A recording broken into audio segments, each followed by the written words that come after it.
Ya, oke. Bismillahirrahmanirrahim. Kita lanjut ke nomor 16. Itu tentang dua garis sejajar yang dipotong oleh satu garis. Itu kayak selalu muncul ya di paket-paket soal yang kalian kerjain. Kemarin Ibu bilang di kelas apa ya?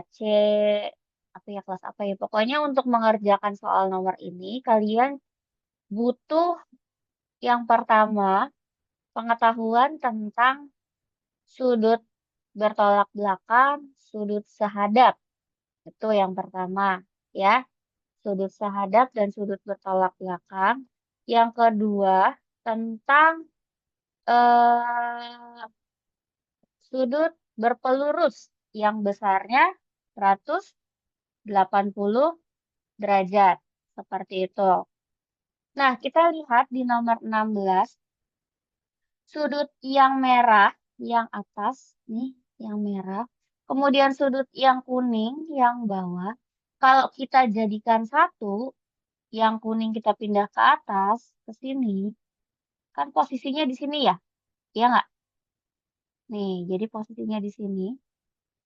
Itu akan menjadi sudut apa? Ini 5x min 45. Dia akan menjadi sudut yang bertolak belakang. Nah, sudut yang bertolak belakang itu besarnya sama. Jadi nanti nulisnya 5x min 45 itu sama dengan 3x plus 15. Kayak gitu. Nah, kalau udah kayak gini, udah gampang. Tinggal aljabarin aja. Pindah-pindah-pindah. 5x yang dari kanan pindah si 3x ya. Jadi 3x-nya pindah jadi min 3x sama dengan 15. 45-nya pindah nih. Jadi plus 45. 5x dikurang 3x berapa? 2x. Sama, 2x, Bu. eh, sama dengan 15 tambah 45, 60. 60. Berarti X-nya sama dengan 60 dibagi Bagi 2. 2. Berapa tuh X-nya? 30 derajat. Gampil ya? Pokoknya untuk soal ini, kalian cuma butuh pengetahuan yang pertama, sudut bertolak belakang. Ya, posisi bertolak belakang seperti ini ya. Kalau ibu bikin A di sini, maka bertolak belakangnya adalah di sini. A. Seperti itu. Kemudian yang kedua, sudut sehadap. Itu kalau ibu bikin B di sini di bawah, maka sudut yang sehadap adalah yang merah. Sudut merah, sudut B. Dia sehadap. Artinya menghadap ke arah yang sama dan posisinya sama. Kemudian yang terakhir, sudut berpelurus. Nah, sebenarnya cukup modal 3 ini aja. Itu kalian insya Allah bisa menyelesaikan soal-soal yang setipe ini. Gitu ya. Oke, ada pertanyaan?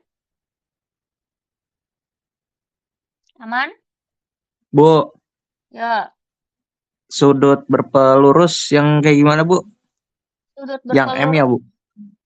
Bu? Sudut berpelurus itu bukan. Berpelurus itu gini. Dari sini ke sini. Nah, namanya Oh, berpelurus. Berarti dia sudut lurus. Garis lurus. Yang besarnya 180 derajat. Jadi sudut lurus tuh begini. Ada garis gini, nah ini sudutnya lurus 180 derajat. Jadi misal kalau ada sudut berpelurus seperti ini, kemudian di sini udah diketahui nih sudutnya 45. Berarti sisanya sudutnya berapa? Udah diambil 45. 135. 135. Betul. Karena totalnya adalah 180. 80. Iya, nah bisa jadi sudut berlurus tuh nggak selamanya begini ya. Kalau kayak gini gampang. Kadang dia posisinya miring seperti ini, jadi nanti ke sini atau yang sebelah sini. Yang penting dia adalah garis lurus gitu. Oke? Oke, siap, Bu. Oke, lanjut yuk. Next, Ibu clear dulu. Lanjut ke nomor 17.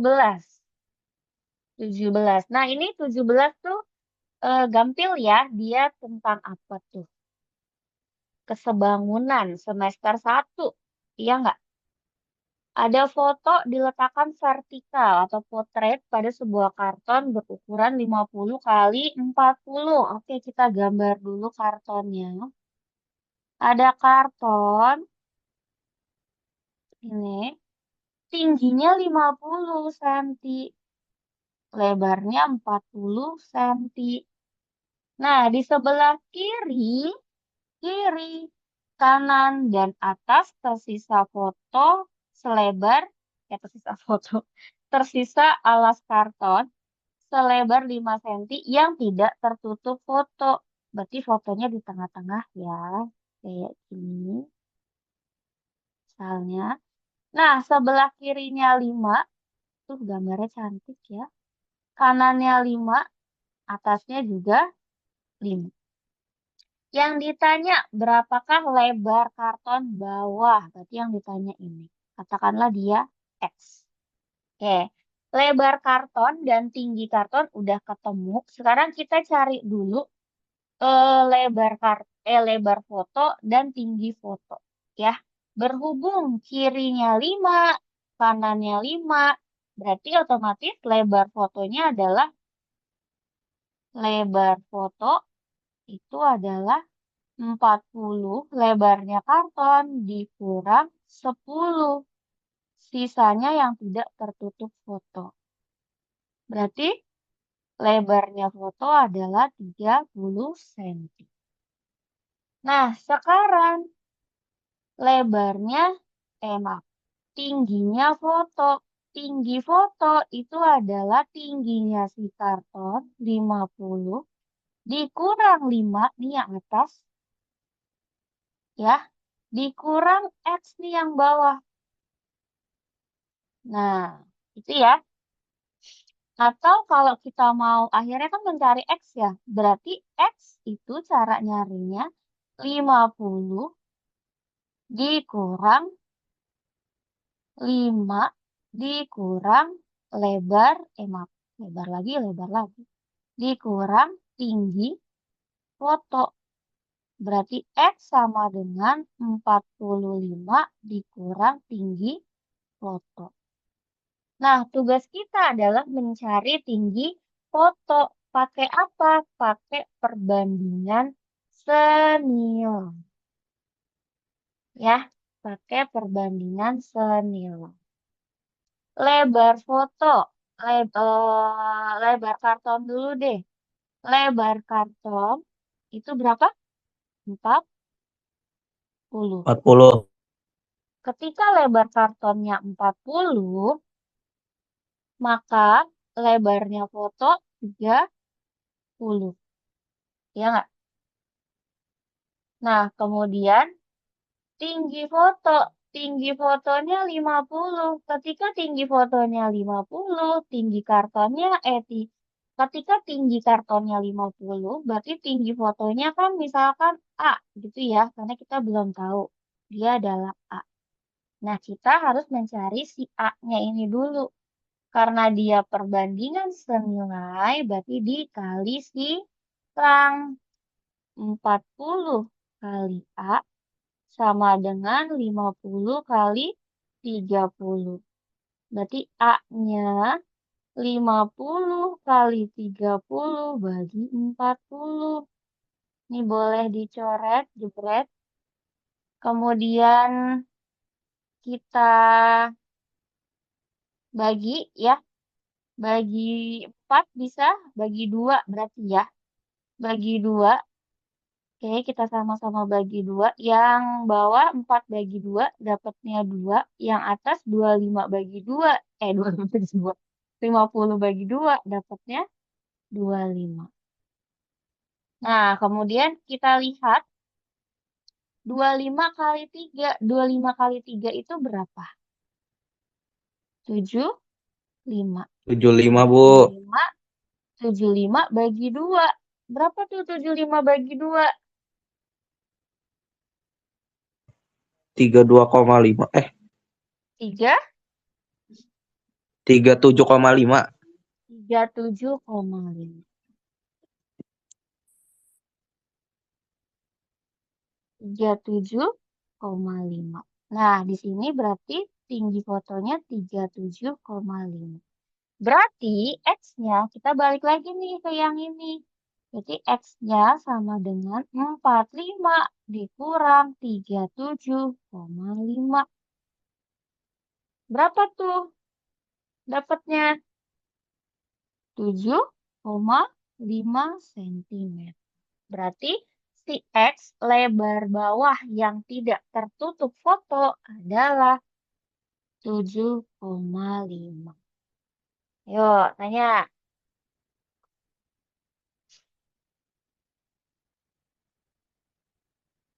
Teman, suka bingung.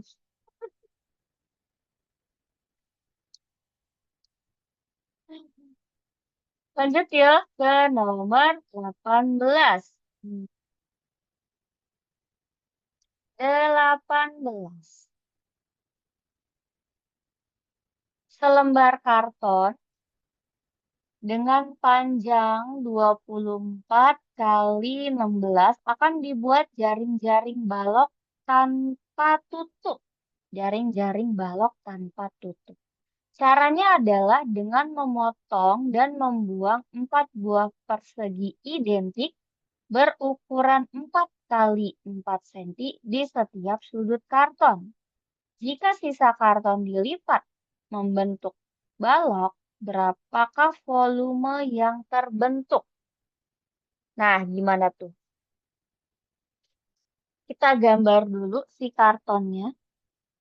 Karton, ada karton. Yalah, lurus amat.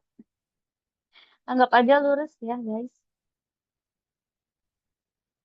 Oke. Nah, ini kartonnya meleot nih. Tingginya 24, pokoknya 24 kali 16. Itu ya. Nah, jaring-jaring balok kalian tergambar gak seperti apa? Jaring-jaring balok. Kalau enggak, kita ke ini dulu.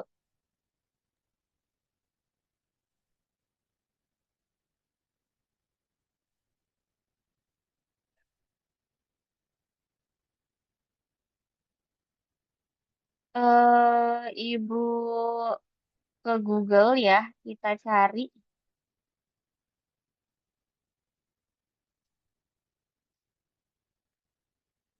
dulu jaring-jaring.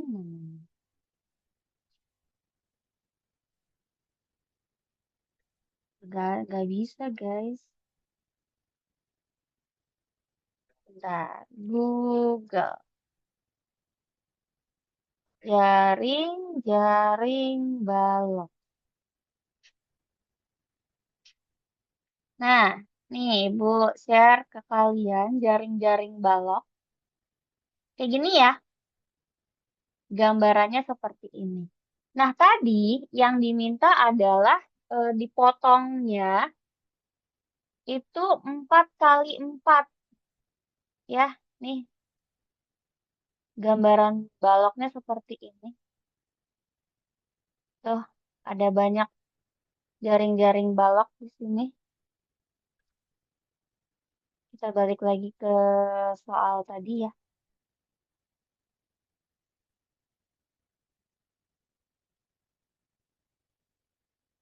Nah, ke sini.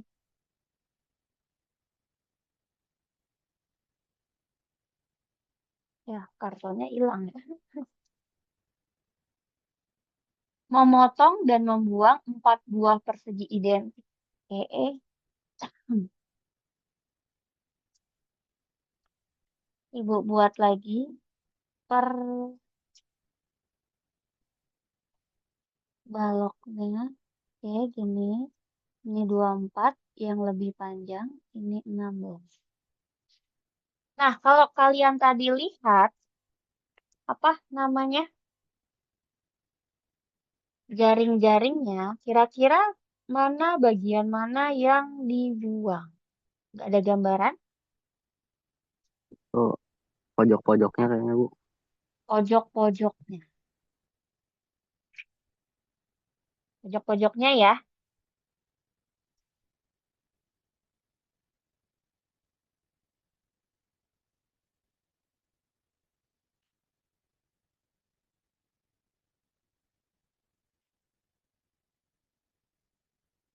Tapi dia tanpa tutup ya. Dia tanpa tutup. Berarti kita bikinnya yang tadi kan ada jaring-jaring yang kayak gini ya. Hmm, gini. Terus ada 4, set, set, set. Gitu ya. Kurang lebih seperti itu. Atau dia bentuknya gini.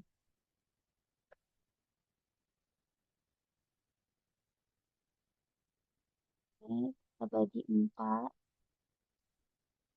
Nah, kayak gini. Iya nggak?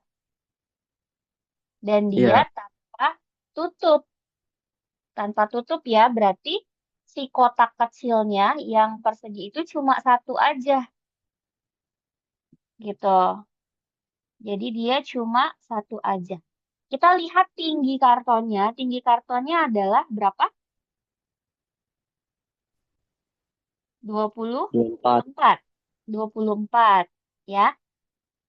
Nah, 24 berarti karena yang kita buang itu berapa tuh yang kita buang? Lebarnya. Alhamdulillah.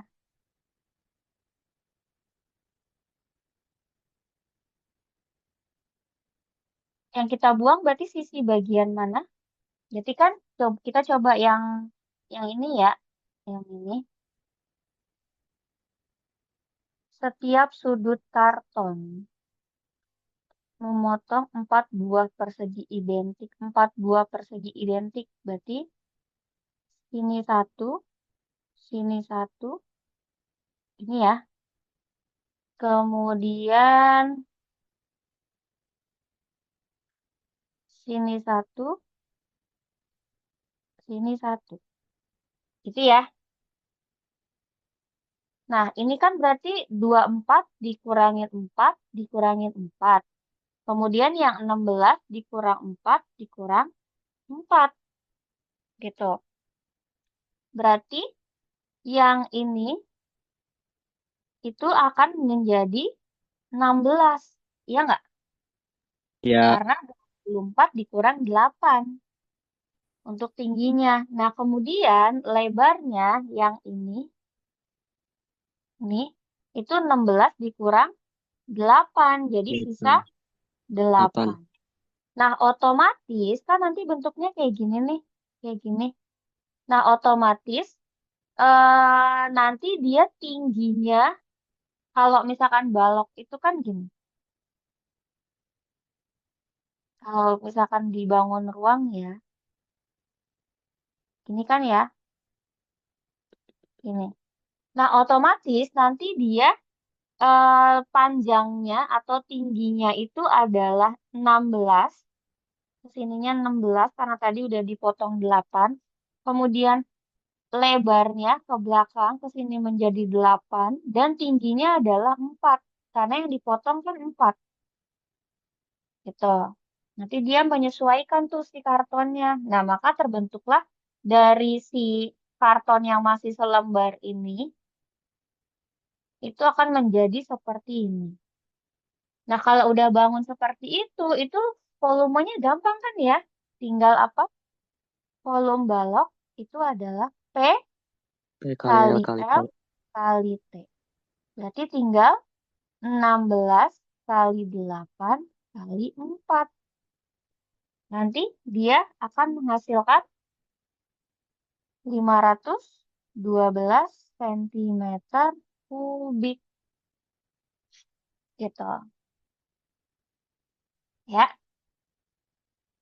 nanya. Nanya nggak? Nah, ini nanti dia dibagi 4-nya di sini. Tuh, gitu. Kalau kalian bingung, nanti dia gambarnya akan menjadi seperti ini.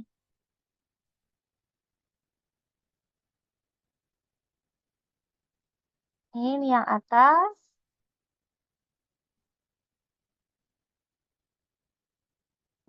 Kalau kalau salah.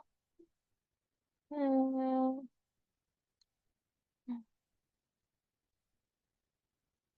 Ini yang atas, ini yang bawah.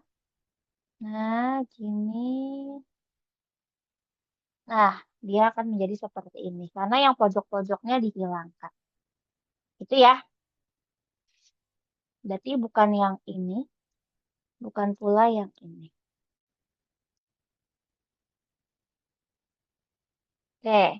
Aman? Lanjut ya. Kita lanjut. Ibu hapus dulu. Kita lanjut ke nomor 19. Nah, itu tentang koordinat kartesius. Sebuah taman berbentuk segitiga pada denah memiliki titik sudut koordinat A 2,1, B-nya 6,1, C-nya 4,5.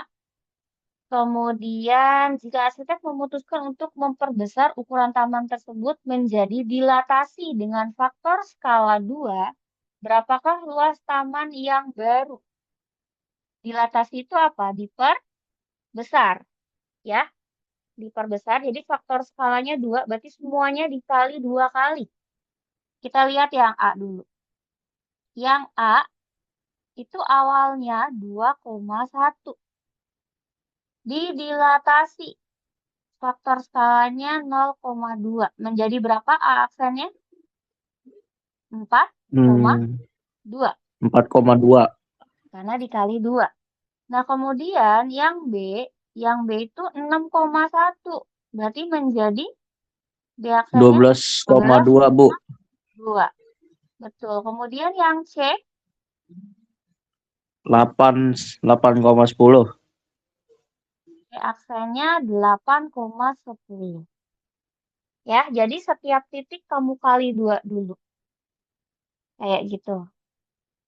Nah, kemudian kalau udah, kita bikin diagram kartesiusnya. Kita bikin di mana ya diagram kartesiusnya? Oke, di sini aja kita bikin di sebelah kiri. Ini X, kemudian Y. Ibu bikin faktor skala 2 ya. Berarti dimulai dari 2, 4, 6, 8, 10. Yang Y juga 2, 4, 6, 8, 10. Oke, kita lihat yang aksen. A aksen 4,2. Oh, di sini 4,2. Kemudian B aksennya 12,2. Nambah lagi 12. Di sini. B. C-nya 8,10. 8,10. Oh, di sini. Nah, kita gabungkan dari titik ke titik, kita hubungkan. Itu. Berarti ini adalah alas, ini adalah tinggi. Kenapa kita butuh alas dan tinggi? Karena luas segitiga itu apa? Alas kali tinggi bagi 2. Oke, kita lihat alasnya. Awalnya di 4, ujungnya di 12. Berarti berapa tuh? 8, Bu. 8. Berarti alasnya 12 dikurang 4, 8. Masukin. Tingginya awalnya 2, atasnya 10. Berarti tingginya 8, Bu. 8. 10 dikurang 2. 8 juga ya. Dibagi 2. Coret ya. 8 bagi 2, 4. 4 kali 8, 32. 32. 32 meter persegi ya. Gitu. Ya, ini menggambar koordinat kartesius dengan transformasi. Yang kemarin di semester 1, kelas 9. Nanya?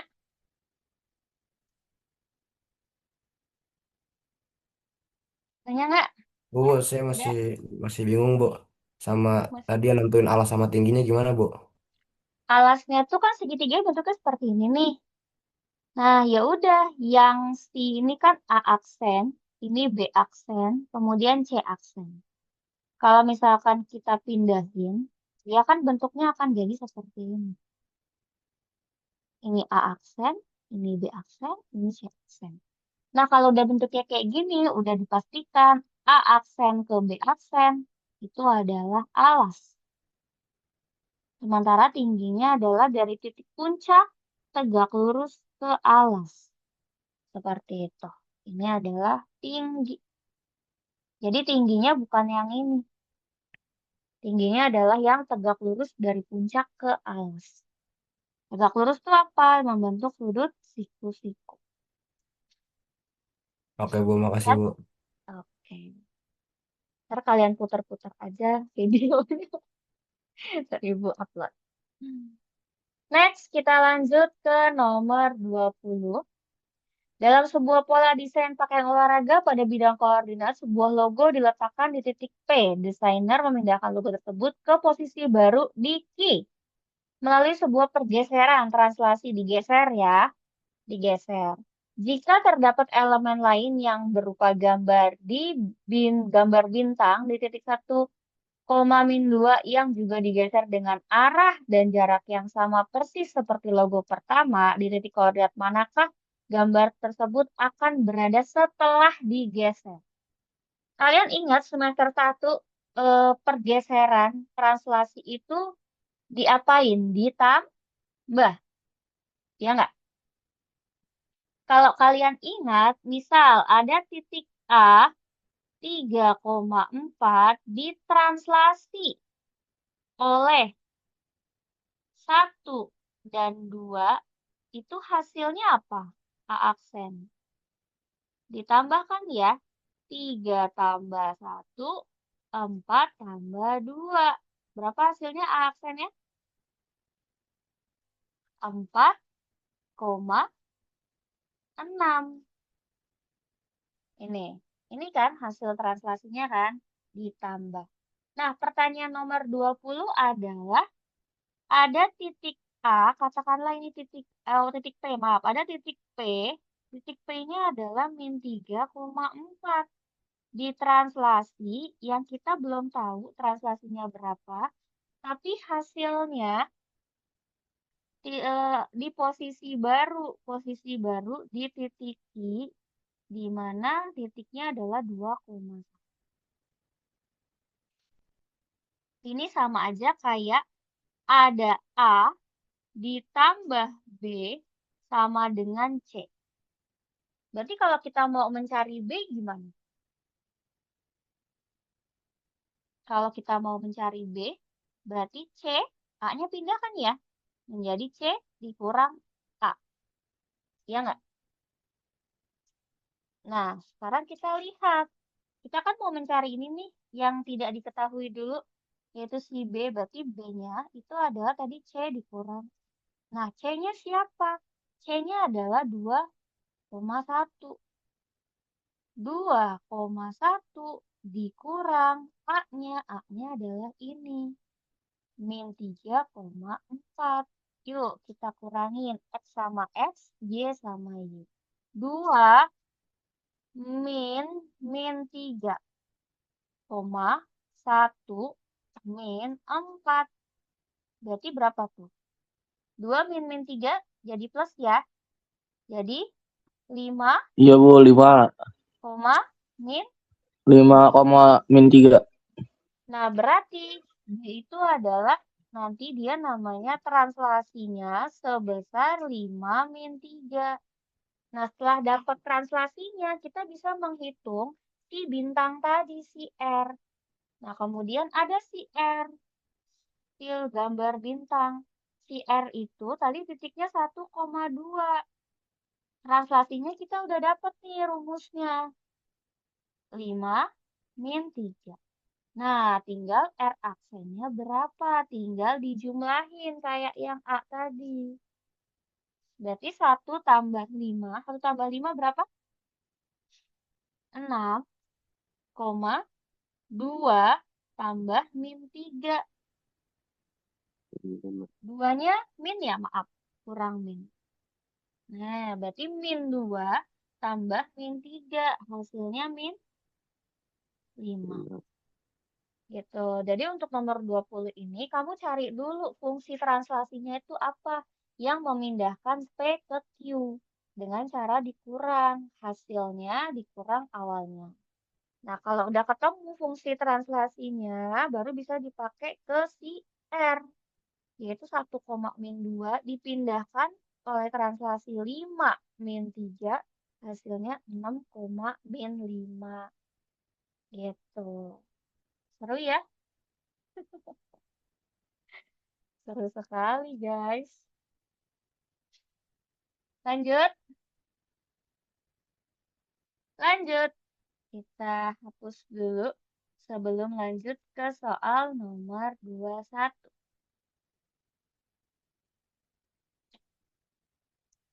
Nomor 21 masih tentang kesebangunan. Cuma nanti yang ditanya adalah berapakah persentase luas papan latar yang tidak tertutup foto? Caranya sama ya kayak tadi yang di atas. Kita bikin dulu ada persegi panjang. Gini. Ya. Dengan ukuran 40 kali 30. Foto tersebut ditempelkan secara simetris pada papan latar dan menyisakan margin yang sama. Atas 5, bawah 5, kanan 5. Bawah belum ya. Bawah atas, kanan, kiri sama-sama 5. Nah, yang ditanya kalau tadi lebar yang bawah yang tidak tertutup, sekarang yang ditanya adalah luas bawahnya itu berapa? Persentasinya berapa?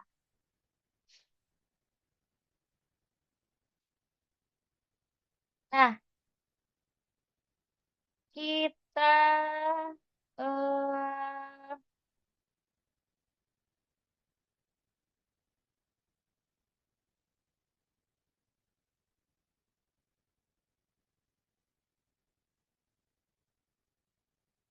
eh nah, coba deh kalian lihat ya nomor 21. 40 kali 30 itu papannya atau fotonya?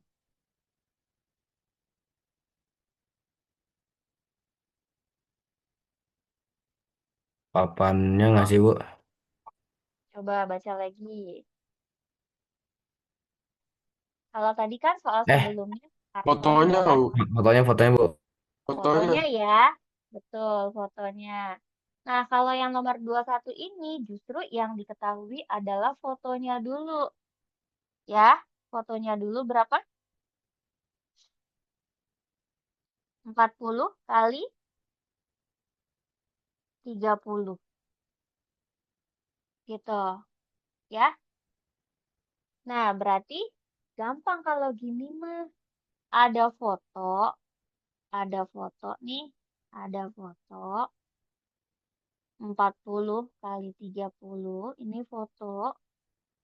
Kemudian mau kalau misalkan di pameran tuh kan di papan ya, kemudian papannya ditaruh di dinding gitu kan ya, pakai bingkai gitu kan ya. Nah, ini yang ditanya adalah bingkai bagian bawah gitu, yang tidak tertutup. Nah, kita lihat dia bedanya 5 cm, berarti kalau ini ada papan bingkainya. bawahnya 5, atasnya 5, kanannya 5, kirinya 5. Berarti panjang bingkainya jadi berapa? Dari 40 ditambah 10. Jadi 50. Kemudian lebarnya si bingkai dari 30 ditambah atas 5 bawah 5 jadi 40. Terus karena yang ditanya adalah luas latar yang tidak tertutup, berarti kita mainnya di luas persegi. Luas persegi itu apa? Panjang kali lebar. Yang kita cari adalah luas fotonya dulu. Luas foto.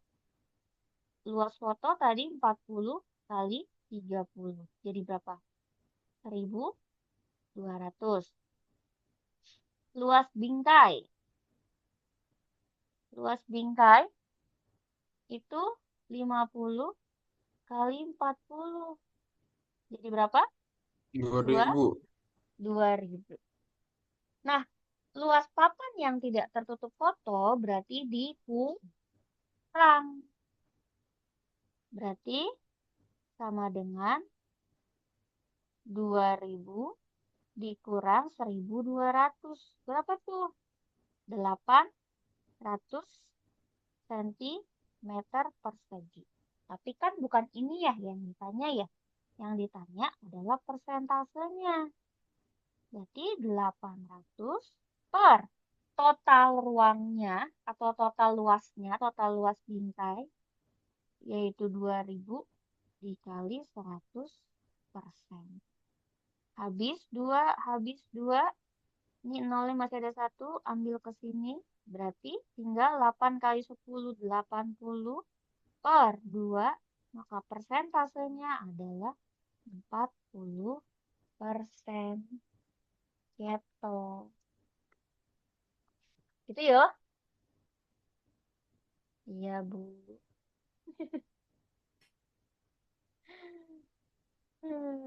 Ini untuk Bu, nomor itu kenapa dibagi 2.000, Bu? dibagi 2.000. Karena kalau mencari persentase, pernya harus per yang paling besar. Per total, luas total. Luas totalnya kan semuanya 2.000 yang paling besar. Berarti kalau pakai yang 1.200 nggak bisa ya, Bu? Nggak bisa, harus pakai yang 2.000. Ya. Ada lagi? Tanya sebelum lanjut ke nomor 22. Lanjut ya. 2. Seorang desainer sedang merancang sebuah logo untuk dada jersey olahraga. Logo tersebut dibentuk dengan menggabungkan sebuah bangun datar persegi dan 2 buah setengah lingkaran yang menempel tepat pada sisi kiri dan kanan persegi tersebut. Jika panjang sisi persegi adalah 14 cm, berapakah kira-kira luas total bahan kain yang dibutuhkan untuk memotong satu logo tersebut? Oke. Jadi ada logo ya menggabungkan 2 bangun datar. Ada bangun datar persegi ini. Nah, kemudian setengah lingkarnya menempel di kanan dan kiri. Berarti ini satu kanan. Gini ya kira-kira ya.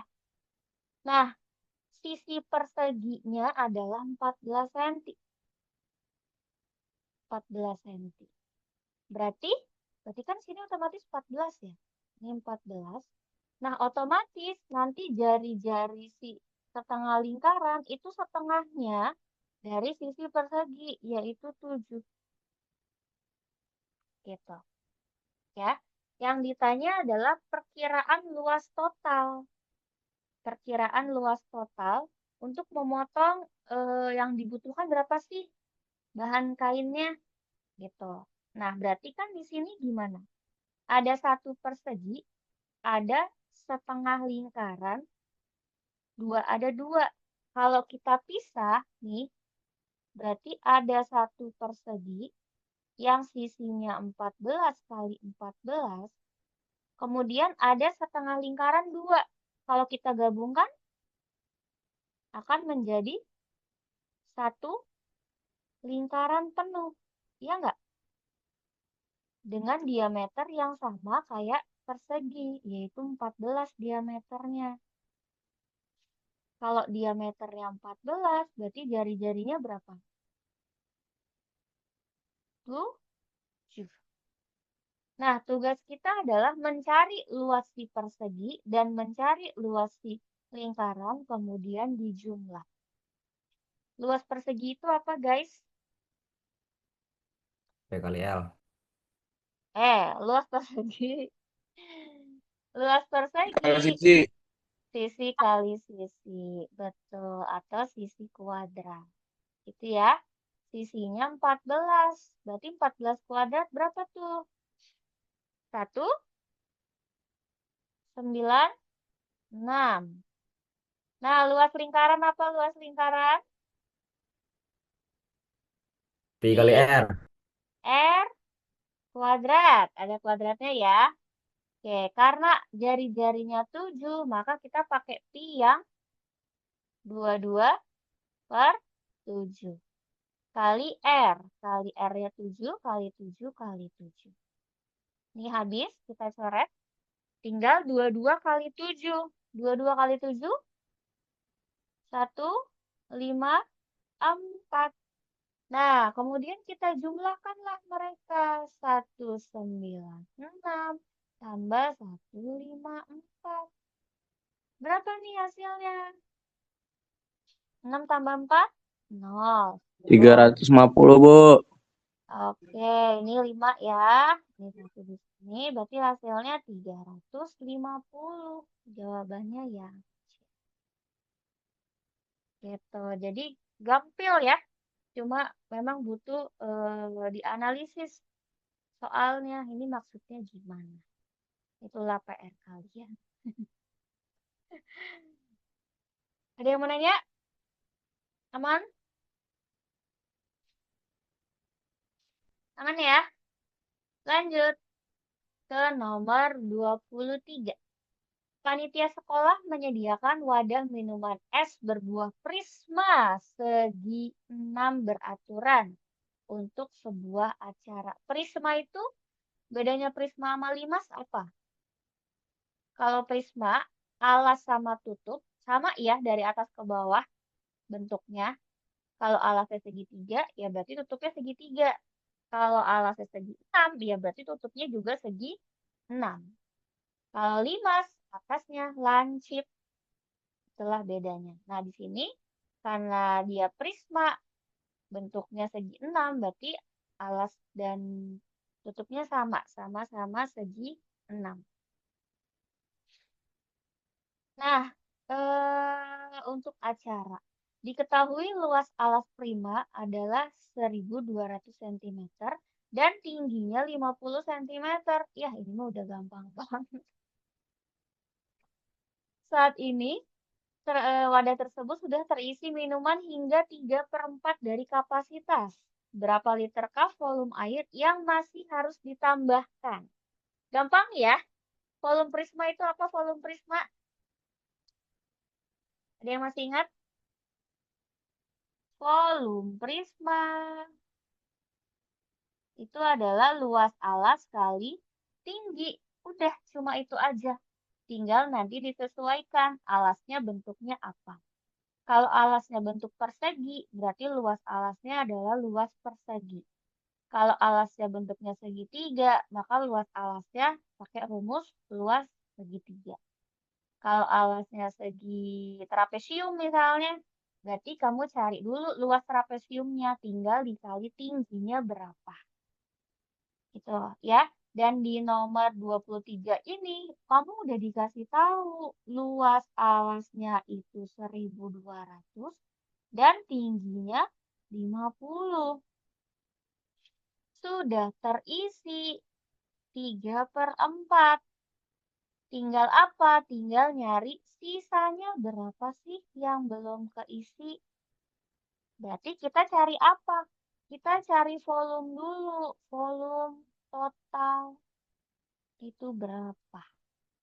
Nah, volume prisma tadi sudah di atas nih, luas alas kali tinggi. Berarti kita cari luas alasnya 1200 dikali tingginya 50. Berarti volumenya berapa tuh? 12 kali 5, 60 ya. 12 kali 5 itu 60. Di sini ada 0,3. Berarti kita tambahin 0-nya 3. Berarti satu wadah itu bisa menampung 60.000 cm per kubik. Maaf, karena volume. Centimeter kubik. Nah, yang udah keisi berapa? Terisi 3/4. Berarti 3/4 dikali 60.000. Berapa tuh? 60 bagi 4 dapat 15. 15 kali 3 adalah 45. Nolnya dikupas. Yang udah terisi segini ya. Berarti sisanya berapa yang belum terisi? Sisanya. Tinggal diapain? Dikurang ya? 60.000 dikurang 45.000. Hasilnya berapa guys? 15.000 centimeter kubik. Nah, karena yang diminta liter, itu berarti 1 liter itu sama dengan 1.000 centimeter kubik. Berarti tinggal 15.000 dibagi 1.000. Hasilnya 15 liter. Gitu. Aman? Apa ngantuk? Bu, Ya. itu apa kenapa kan itu kan dicari sisanya ya. Dari awal tuh Mm-mm. saya ngiranya ini, Bu. Ngiranya tuh makanya 1/4, Bu, bukan 3/4. Oh, Kan isi boleh. Boleh bisa pakai Bu. itu. Bisa.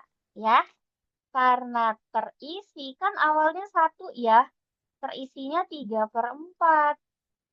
Sisanya berapa? 1/4 kan? Nah, kamu boleh langsung 1/4 dikali 60.000. Hasilnya 15.000. Ini langsung ya kalau kayak gini ya.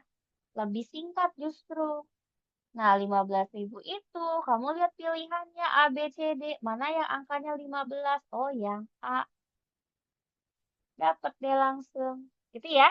Jadi ada dua cara. Yang kiri, cara ibu, itu manual.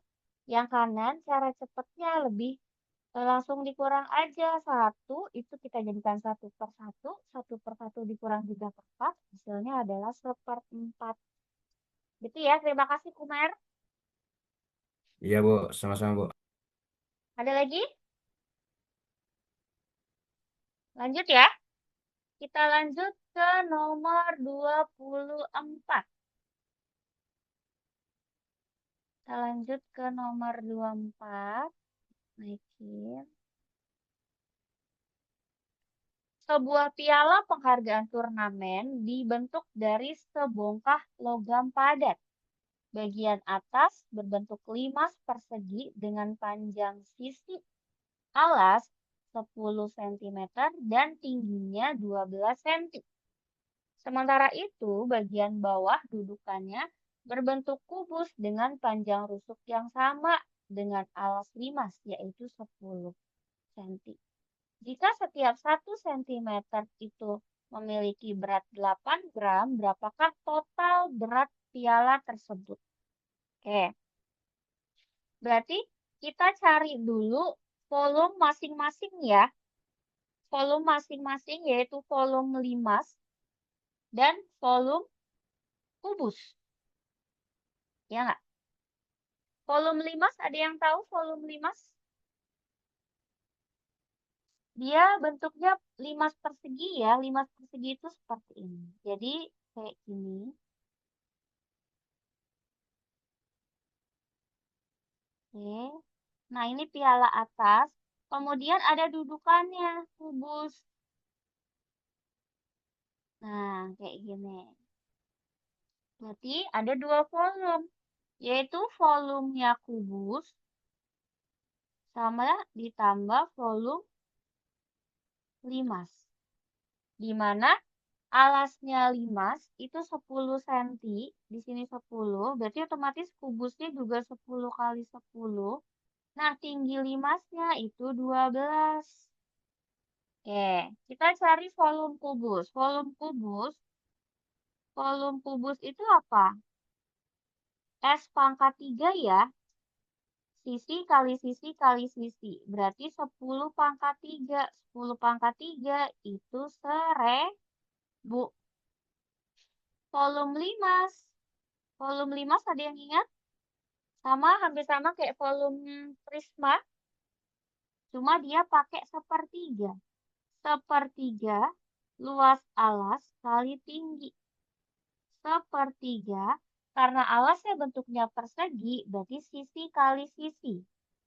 Sisi kuadrat kali tinggi. Tinggi limasnya 12.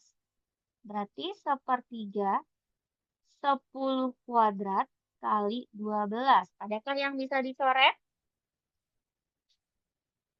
Ada ya, kita yang 12 aja ya yang dicoret ya. 12-nya kita coret.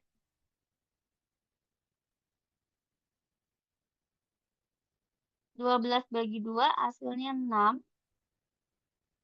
10 kuadrat kan 100 ya. 100 kali 6. Bagi 3 ya. Maaf ini kok jadi 2. 12 bagi 3 berapa? 4. 10 kuadrat itu 100. 100 kali 4. 400. Nah, berarti volume totalnya, volume kubusnya 1000, volume limasnya 400, totalnya jadi 1400. Setiap 1 sentinya 8 gram. Ya udah, tinggal dikali 8. 14 kali 8 berapa?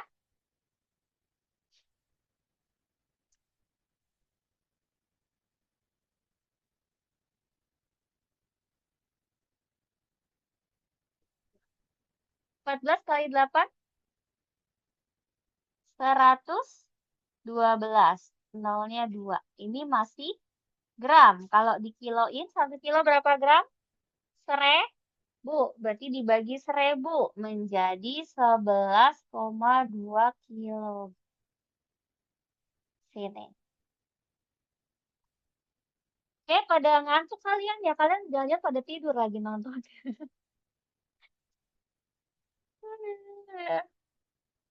Yuk, nanya. Masih ada 5 soal lagi.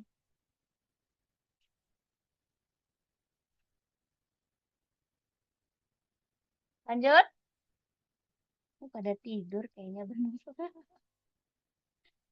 Kita Lanjut, Bu, lanjut. Lanjut, Jaki. Oke. Nomor 25. Pengurus OSIS merencanakan pembukaan satu kegiatan ekskul baru karena keterbatasan tenaga ahli dan fasilitas. Sekolah memastikan hanya sanggup memfasilitasi satu dari renang, robotik, atau teater. Agar program ini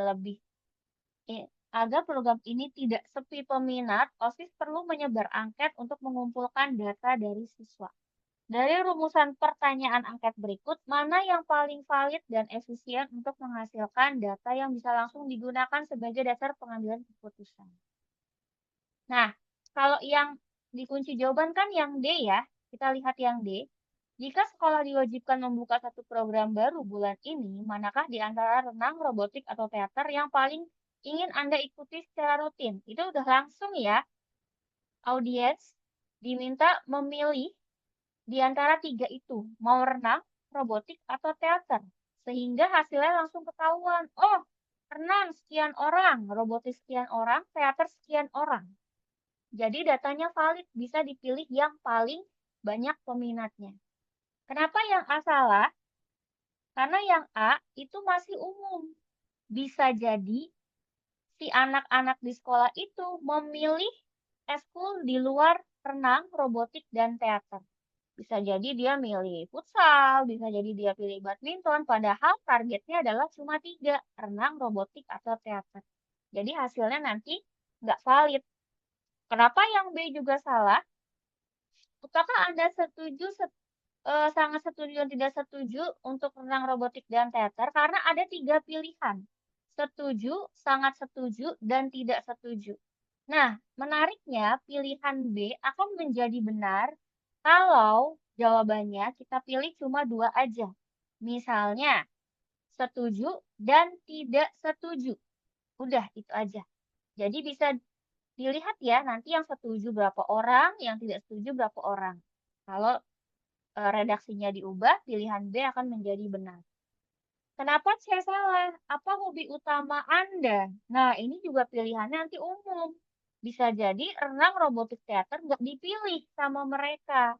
Padahal harusnya yang harus diputuskan adalah antara renang, robotik, dan teater. Itu penjelasannya kenapa jawaban yang D yang paling tepat. Gitu. Oke? Oke ya, ini adalah materi statistika. 26. Sebuah diagram garis menunjukkan data penjualan dari 2 merek sepatu olahraga, merek A dan B selama 6 bulan terakhir. Oke, penjualan A dimulai dari angka yang tinggi di bulan pertama, namun grafiknya terus menurun, menunjukkan tren menurun secara konsisten. Oke, Ibu buat dulu diagramnya. Jadi ada diagram, ini ya, diagram garis ya. Diagram garis, ada merek A dan merek B. Merek A, berarti diagramnya Ibu buat 2 aja ya, biar kalian bisa membandingkan. Yang atas yang A, yang bawah yang B.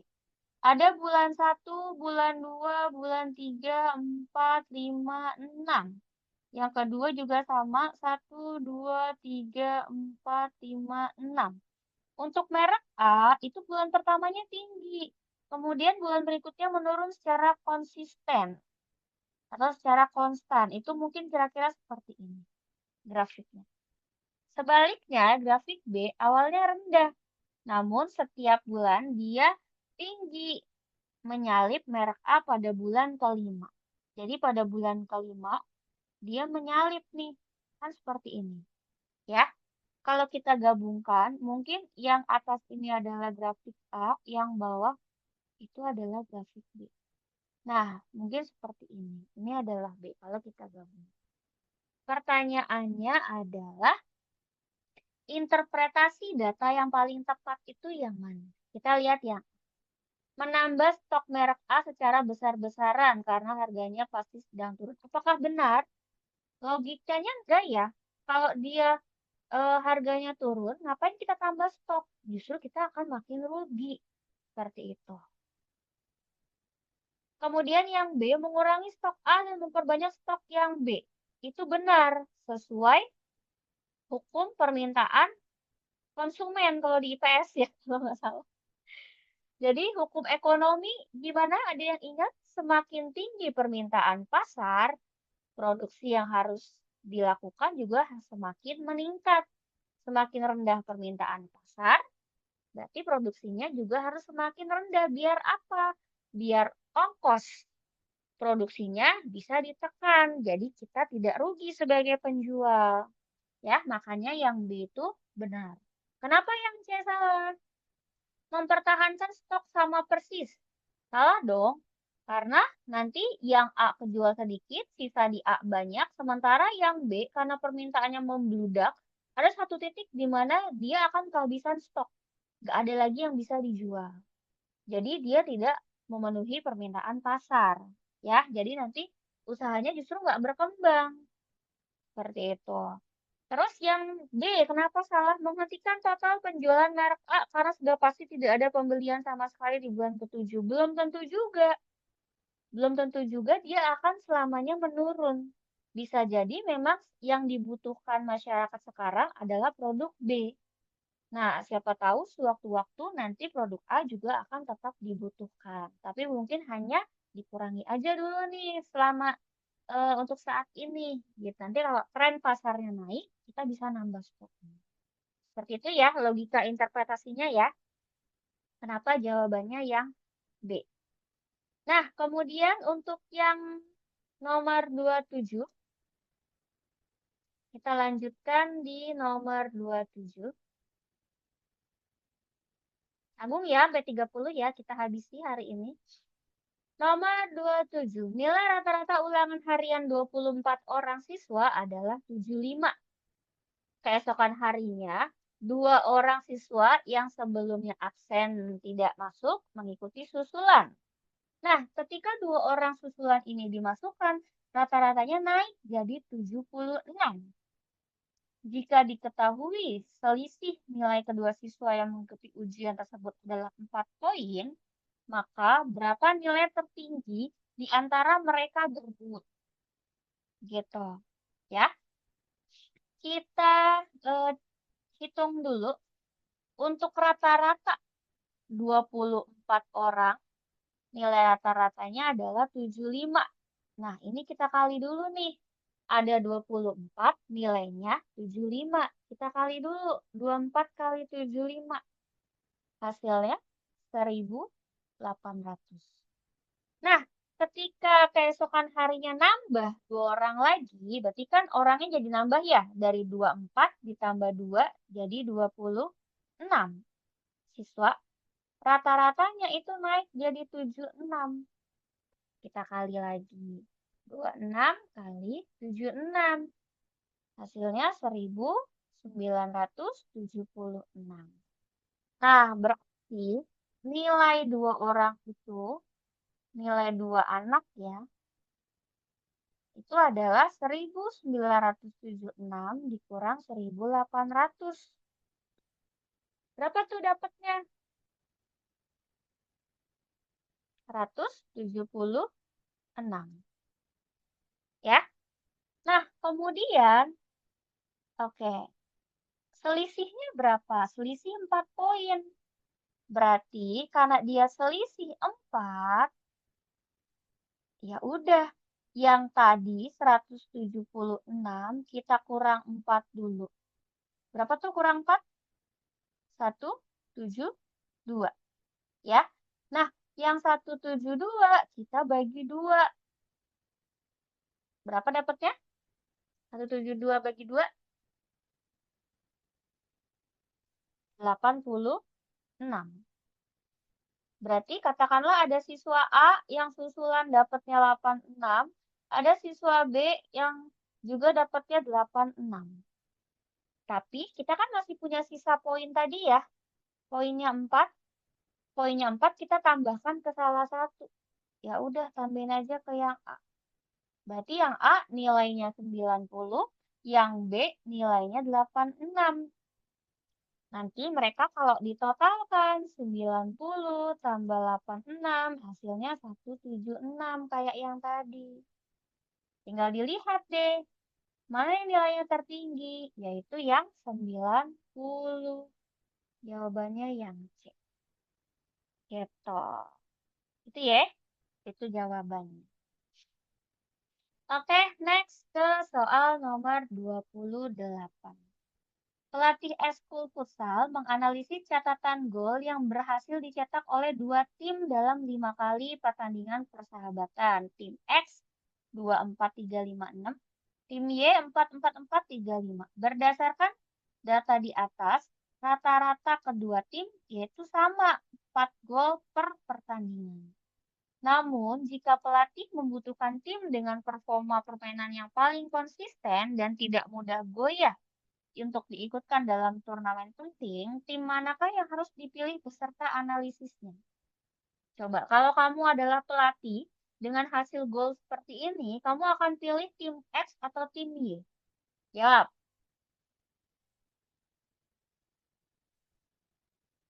Tim?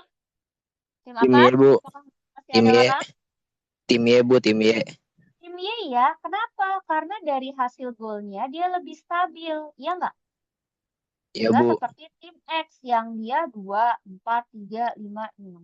Tim Y lebih stabil. Berarti kita lihat pilihannya. Ada A, B, C, D. Ternyata yang tim Y itu cuma yang B. Otomatis Dia jawabannya diperkuat dengan lanjutan kalimatnya karena memiliki jangkauan range data yang lebih kecil. Jadi, dia lebih stabil. Seperti itu. Sedangkan kalau yang tim X, jangkauannya itu lebih besar.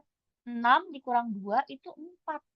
Ya, kadang dia stabil, kadang dia lagi galau atau dia lagi ogah-ogahan, dapat golnya sedikit. Sedangkan tim Y, dia dapat golnya lebih stabil. Ya, maka jawaban untuk nomor 28 ini adalah yang B, yaitu tim B. Gitu ya. Next, di nomor 29. Oke, nomor 29. Panitia sekolah telah mencetak 20 lembar kartu peserta ujian. Setelah dilakukan quality control oleh tata usaha, peluang kartu yang mengalami kecacatan cetak seperti tinta luber atau salah ketik ada 0,025. Jika kartu yang cacat tersebut tidak digunakan, berapakah perkiraan frekuensi harapan jumlah kartu yang harus dicetak ulang oleh panitia? Nah, ini gampang, tinggal diapain? Tinggal Kali Bu dikali. dikali aja. Ya. Jadi, frekuensi harapan itu cuma tinggal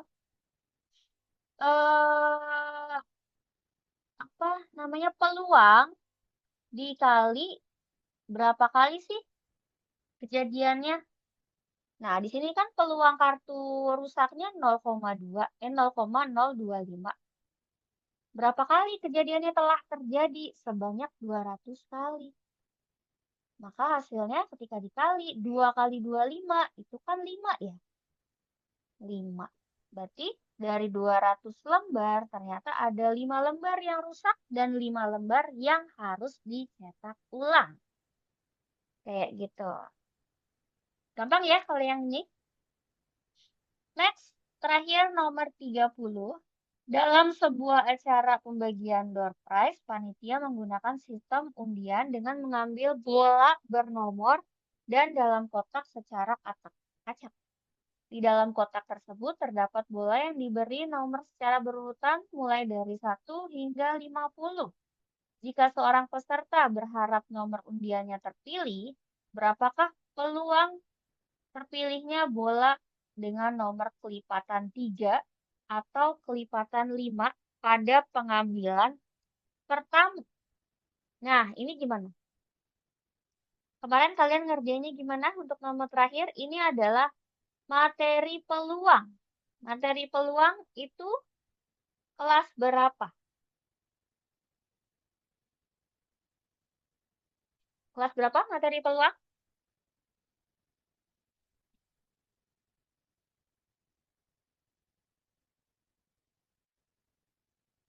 Lupa, Bu. Oke, di sini yang ditanya adalah nomor kelipatan 3 atau kelipatan 5 pada pengambilan pertama ya. Oke. Atau itu berarti ditambah. Ya, kalau di statistika kata penghubung itu mempengaruhi. Atau itu ditambah. Kalau dan nanti dikali. Berhubung dia ditambah, maka nanti kan ada peluang terambilnya kotak ya. Misal, Ibu misalkan kelipatan 3 itu A, kelipatan 5 itu B. Berarti nanti rumusnya akan menjadi peluang si A gabung B. Gitu. Kenapa gabung? Karena atau. Itu rumusnya adalah peluang A ditambah peluang B dikurang peluang gabungan antara A dan B irisan. Gitu. Ya. Di sini Ibu tanya, ruang sampelnya berapa ms? Ruang sampelnya adalah 50 ya. Karena 1 sampai 50. Ruang sampelnya 50. Nah, sekarang Ibu tanya, kelipatan 3 dari 1 sampai 50 itu ada berapa? Ayo, kelipatan 3. 16 Bu. Ada 16. 16. Betul. Kalau N5-nya ada berapa kelipatan 5-nya? 10 Bu, 10. Ada 10. Dimulai dari 5, 10, 15 sampai 50. Nah, sekarang kita cari dulu. Rumusnya kan yang ini ya. Berarti langsung kita tulis. Peluang A itu kan berarti NA, jumlahnya A dibagi NS. Ini. Nah, NA per NS ditambah NB per NS dikurang N gabungan antara A dan B, irisan. Maksudnya apa, Bu? Maksudnya gini. N, 3, dan 5. Coba kalian lihat atau pikirkan. Angka 1 sampai 50, dia kelipatan 3, dia juga kelipatan 5. Angka berapa aja? 15 Bu. 15, kemudian 30. 30, kemudian 45. Ya, 45 jadi Bu. ada 3. Jadi N A iris B itu ada 3. Nah, di sini N A iris B per NS.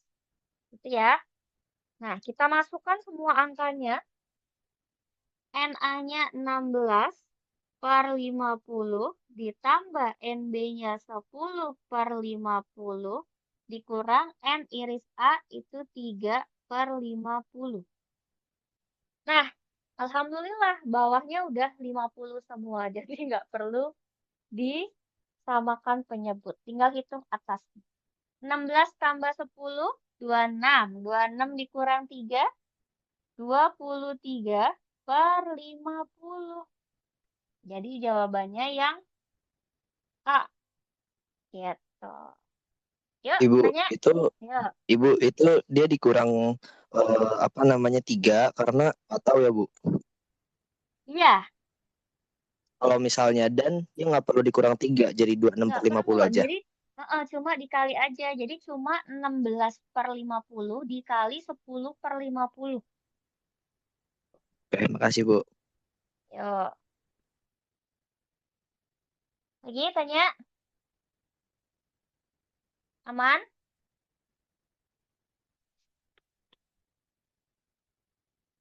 Kalau aman, oke.